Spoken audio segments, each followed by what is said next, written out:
সারা ভারতবর্ষ জুড়ে রঙের উৎসব হোলি উৎসব পালন হচ্ছে, সবাইকে হ্যাপি হোলি।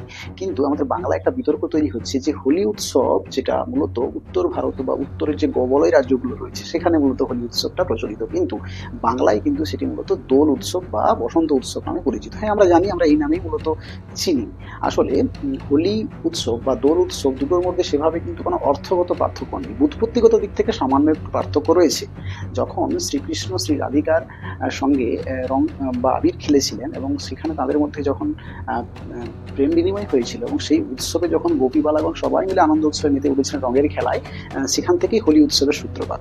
আবার যদি পশ্চিমবঙ্গে দেখি, শ্রী চৈতন্যদেব মধ্যযুগীয় সময়ে যখন তিনি বৃন্দাবন বা উত্তর ভারত গিয়েছিলেন ভ্রমণ করতে, সেখান থেকে যখন তিনি ফিরে আসেন, ফিরে এসে বাংলায় একটা বৈষ্ণবীয় ভাব দর্শন অনুযায়ী দোলযাত্রা সূত্রপাত করলেন। তাঁদের দর্শন অনুসারে যে মূলত বৃন্দাবনের কুঞ্জবনে শ্রীকৃষ্ণ শ্রী রাধার সঙ্গে দোলযাত্রায় অর্থাৎ দোলনায় দুলেছিলেন এবং সেখানে রং মেখেছিলেন, তাদের মধ্যে সেই রঙের উৎসব পালন করেছিলেন, সেই আনন্দ উৎসব প্রেমের উৎসব, এবং সেই থেকে পশ্চিমবঙ্গে দোলযাত্রা উৎসবের সূত্রপাত।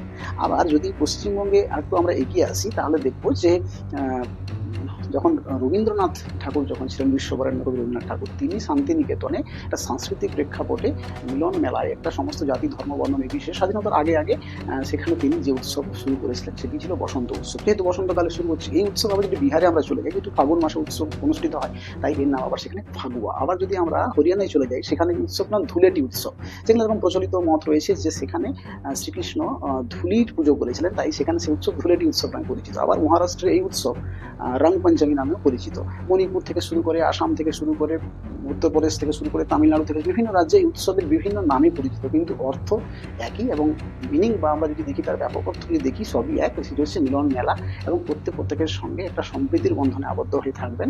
এটাই হচ্ছে দোল উৎসব। সবাইকে হ্যাপি দোল যাত্রা বা হ্যাপি হোলি।